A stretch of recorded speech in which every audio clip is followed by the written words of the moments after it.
Okay, we go first, and this is a pretty good hand, mainly because the black market connections. We have Treasure Maker, and Treasure Maker. Fantastic. The Deadly Dispute is just insanely good. Like, being able to sack an artifact or a creature to get 2 cards and a treasure. Wild. Thalia coming down. Luckily, we have the extra mana for the black market connections. 1, 2, 3, 4, 5 mana next turn. Sadly, we can't go for the Elder Reborn. Oh, no, wait. 3, 4, 5, 6. No, we will if we create the treasure here.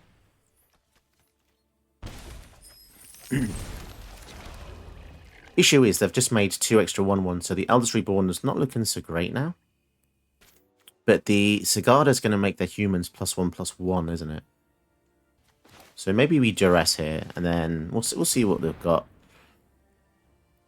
The File of Gladriel. The hand isn't too scary. We do have blocker for these things, but if the Sigarda comes down, it's going to be tricky. Tithe Taker is going to make our spells cost 1 more. Man, it is literally Death and Taxes. They've made a Death and Taxes build. Okay, I'm going to do something really weird here. Sack this so I get an extra... Okay, the Languish is going to be great. So if we're going to Languish, we may as well just do that. Or do we want to wait till their turn? I'm not sure. Their next turn. Well, we're going to take a huge hit, aren't we? I think we just need to Languish here. Sorry, I meant wait until their next turn, but no, this is fine. Especially when you think their deck is... it wants to have loads of creatures out because of the Anthem here. They can return something with the Timeless Witness. It's a real shame we didn't have the Revel and Riches out, because we would have had 5 treasures. Creating more guys there. Goldspan Dragon. Treasure. Let's make a blocker. Wow, we're going to have a lot of mana here.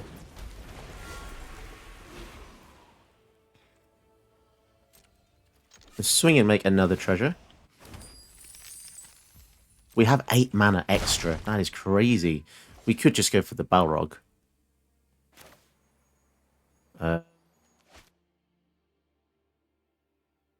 Let's be careful how we sack these, though. So sack to add 2. I think we have to do these before we cast... Just because... I just want to be careful, basically. For... We do miss out on the haste, but we should have it for the next turn. Man, this Goldspan Dragon is ludicrously good. And then we also have enough for Eldest Reborn. That will slow them down a bit. And it will make them hopefully rethink what they do next, because we're going to discard a card in the hand next turn. Here comes Sigarda. They can only block the Balrog with the Sigarda, because it can only be blocked by legends. Let's see what they do here. We are... Wow, they are coming in hot. That is strange. That is strange. Have they given up here? Just get a treasure, make them discard. Yeah, we have so many resources, don't we? Start by seizing the spoils. Discard a land. Liliana. Wow, I think we might have them here, guys. This is such a powerful showcase of this deck. Wow. Balrog.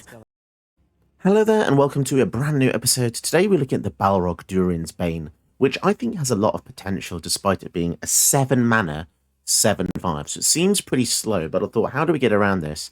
Well, it costs 1 less for each permanent sacrifice this turn. It doesn't care which side of the field that is, yours or theirs. Has haste, and can't be blocked except by legendary creatures, which is already pretty awesome. Basically says unblockable half the time, and whenever he dies, destroy an artifact or creature. It's actually pretty decent ability. I like the flavour there. When he sort of falls down, he destroys the bridge, which is an artifact, and or Gandalf, presumably, until the later films or books.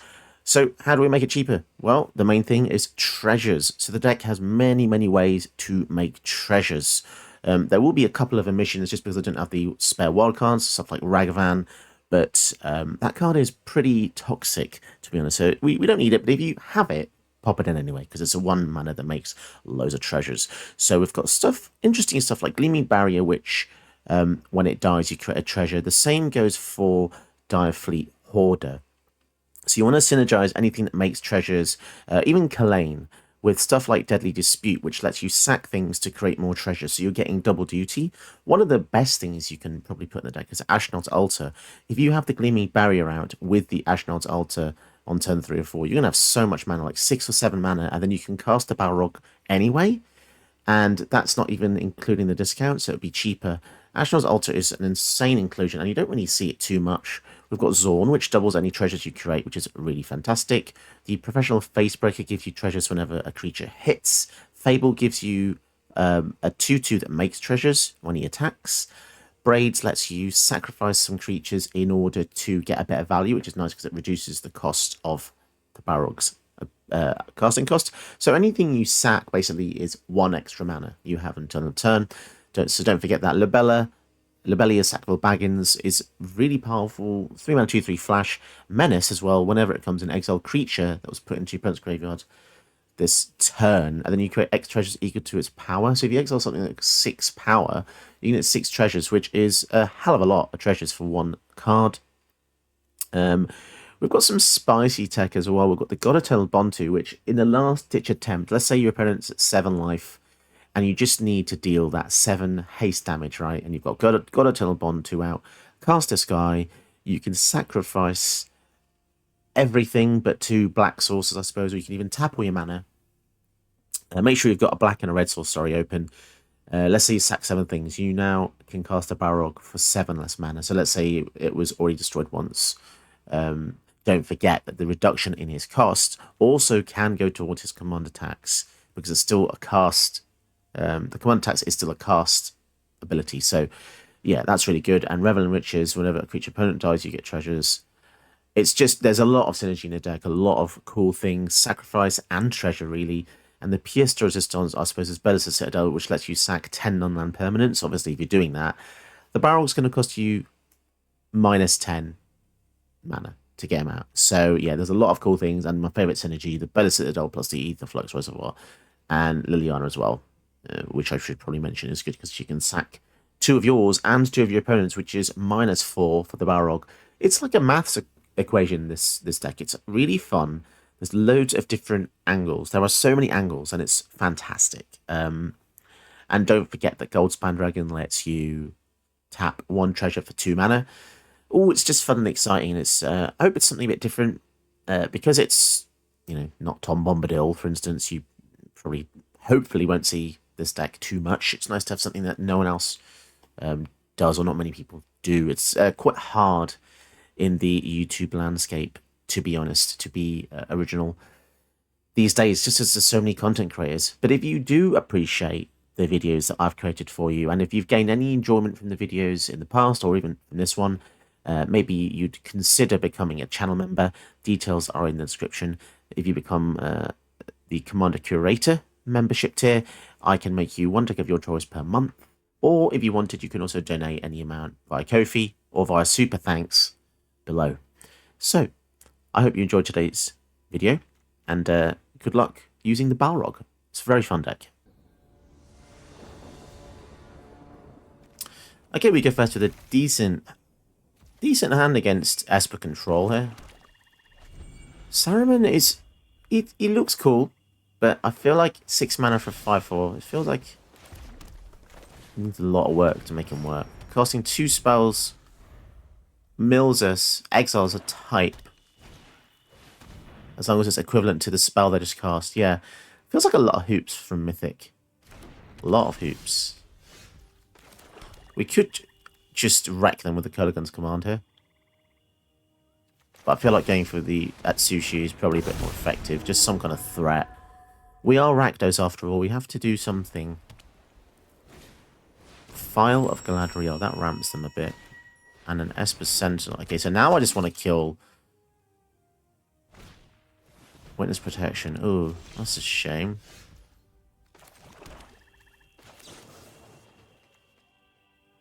Artifact 2 damage. Artifact 2 damage, and then we're going to pay. Well, I'm glad I didn't use the Culligan's command before. And now I guess we need a way to sacrifice this so we can... yeah, we don't get the treasures now because of the witness protection, but... Oh well. They've got counter magic, I think. So because the latest set has got at least 2 really powerful ward effects, we have the Saruman here. We also have the Sauron, which requires you to do horrible things to target them. I think sacrifice effects are going to be a bit more popular now in this meta. I've got 5 mana open. Let's just see. I mean, we have to do something. We're not going to kill them with just 3 damage a turn. And the more spells we use now, the fewer spells they have when Saruman resolves. Faithful Absence gives us a treasure. Sure thing.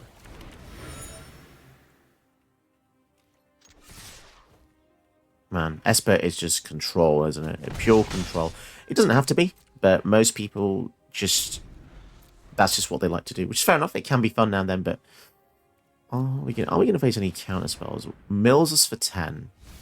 I mean, by itself, I mean, they've just given us a Croxer, so GG's. GG's. Man. That is awesome. The Croxer versus a control build is absolutely mental. If you don't know what Croxer does, by the way, every time you cast, it comes in or attacks, they discard a card and lose 3 life, unless they discard non-land. So yeah, this is insane. And the thing about milling is, it doesn't do anything until we're completely milled. So it's a strange philosophy, mill. You either have to mill super hard, super fast in a 2 or 3 cards, or you have to control a long time until your mill actually gets them there. But at least it's an interesting build, right? Esper mill.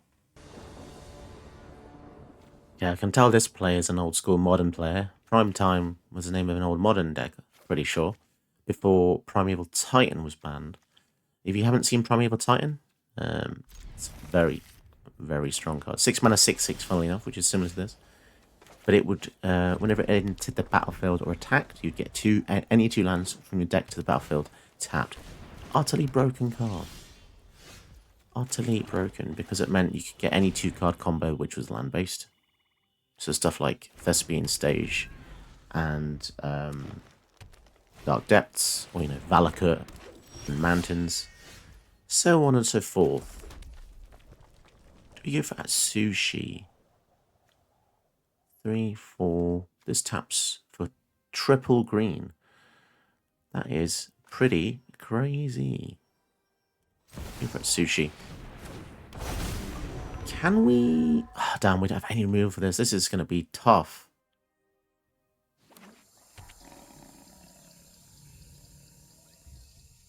I guess 4 mana tap for 3 is... It's fairish, I guess. 3, 4, 5... Whoa, and a Veterans Guild Hub. We are in a lot of trouble here. So now we desperately need a board wipe. Feed the Swarm.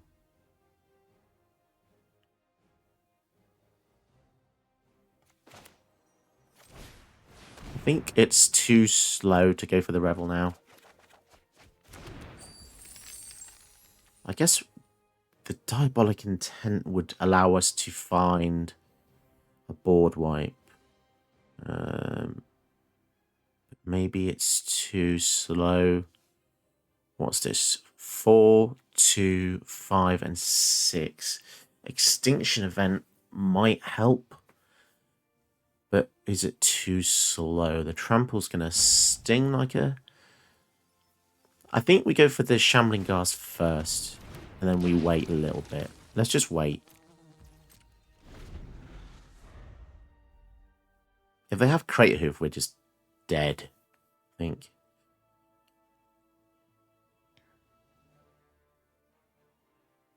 It's a very scary deck because they've ramped so hard, so fast with a Canopy Tactician. So here's Vorinclex. Doubles any counters they get on them. They're attacking in with a 5-5. I mean, I was going to save the Diabolic Intent.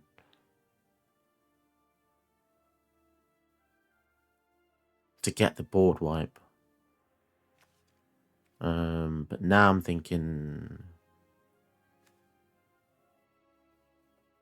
No, it's fine. I'll just take... It's only 5. It's just 5, guys. 5. I'm not sponsored by 5 guys, just to add there. So we sack a creature.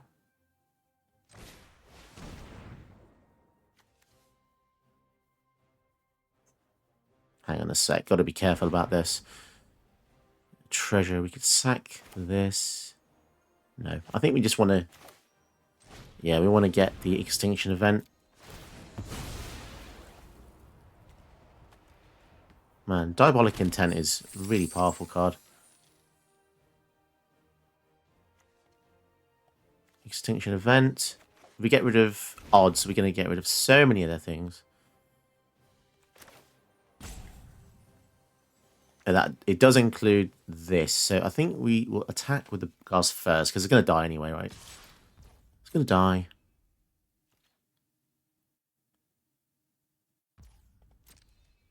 Man, this is... I feel like something's going to go wrong here, but let's just hope. I mean, we got pretty unlucky because we didn't draw any extra lands, but we might be okay. Evens. Evens. 3 hits is great. Oh, that's odd. Yeah, okay, fine. I was worrying for no reason. And we could just feed the swarm. Yeah, let's get rid, because we're going to take 5 anyway, right? They got hexproof. Intervention. Interesting. So we got lucky there, because the board wipe dealt with everything by itself.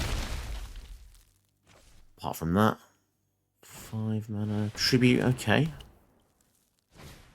And a sculptor, so they're going to get counters on that. Goodness me. Where's our lands at?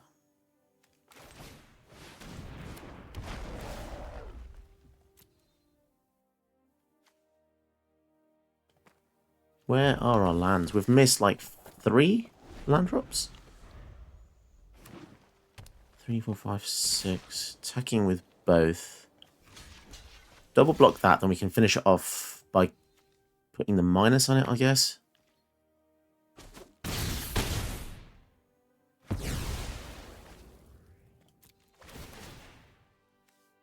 I think that heroic intervention may have possibly won this game, you know. This has dealt so much damage already. Draw. Goldspan Dragon. A bit late for that now, it feels. 4, 5, 6. And a Hydra. Oh my. Goodness me. That's 9 damage coming in. At least. Oh, they're going to get counters, aren't they? It's got Trample as well. Jeez. Yeah. Absolutely destroyed. Nothing we can do. That's all got Trample.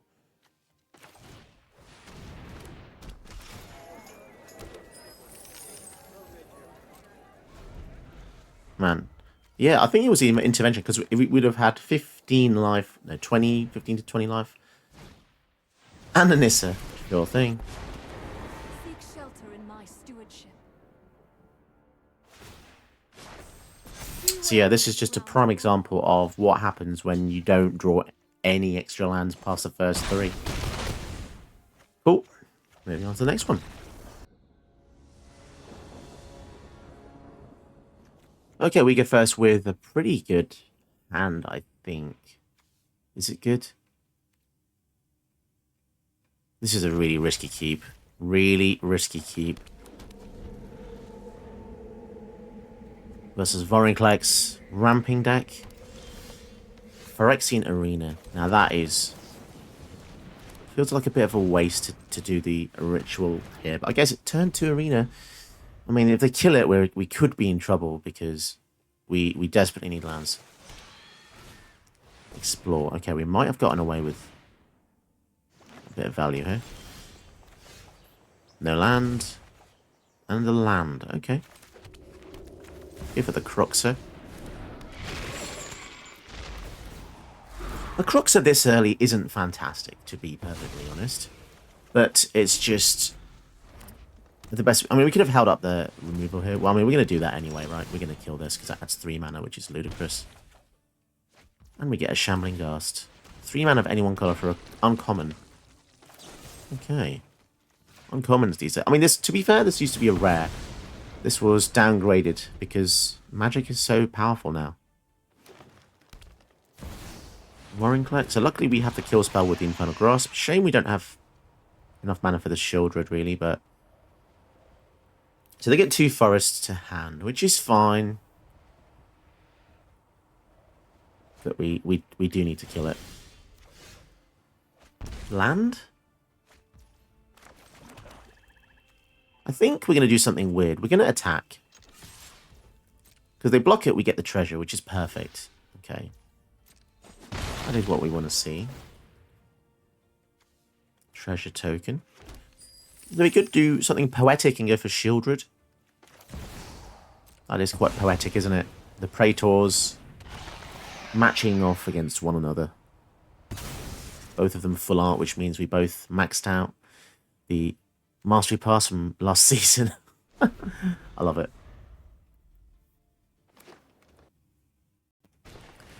Lanoir Visionaries. They're restabilizing with Ramp, which means they can get Vorinclex out in the following turn to give them some more advantage. If this flips, it mills 10 cards and puts 2 creature cards from the mill cards onto their battlefield. Very strong cards, especially if they have stuff like Ulamog, you know.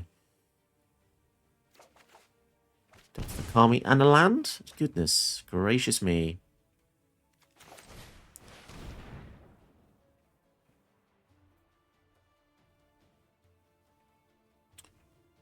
So I'm actually going to be defensive here. I'm not going to attack with Shieldred. Mostly because they have a Lair of the Hydra that I'm terrified of. This is so powerful against so many decks. Opponent here, not happy about me casting an Arcane Signet, clearly.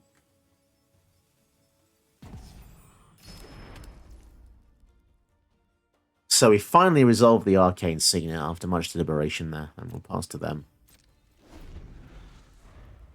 I will admit, I did play Arena on my friend's phone, mobile phone, and it is finicky. So it could just be that some people are playing on mobile devices.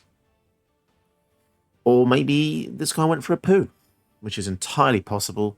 Or maybe he is pooing as we speak. Either way, there could be poo involved in the scenario because he's just died now and gone down the toilet and he's spiraling around in the basin only to find himself wondering how he got there. And that's where we all are, to be honest. Just wandering around a sea of mysteries and questions. You know, instead of people roping, you could just not rope. Have you considered that? What's so bad about not roping, you know? You could just stop playing and just go and make a cup of tea. Or do something else. Let's use the grasp on this thing. Dead. Okay. Didn't think the game was that far gone, surely. But he played, like, a handful of spells. Nothing oppressive. I haven't infinite comboed. This is the joke of the game. I don't use combos. But people still rope me. I wonder what they do to combos. Do they... Well, I guess there's no response time as a combo. Combo just wins the game, right? Maybe this person only enjoys losing to combo.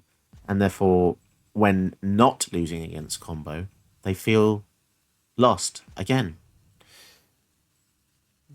Which is testament to the state of the game, isn't it? If everyone's using combos, then some people don't know how to cope when not facing them. Did you know that you can help my channel by watching another one of my videos? Go ahead, you know you want to.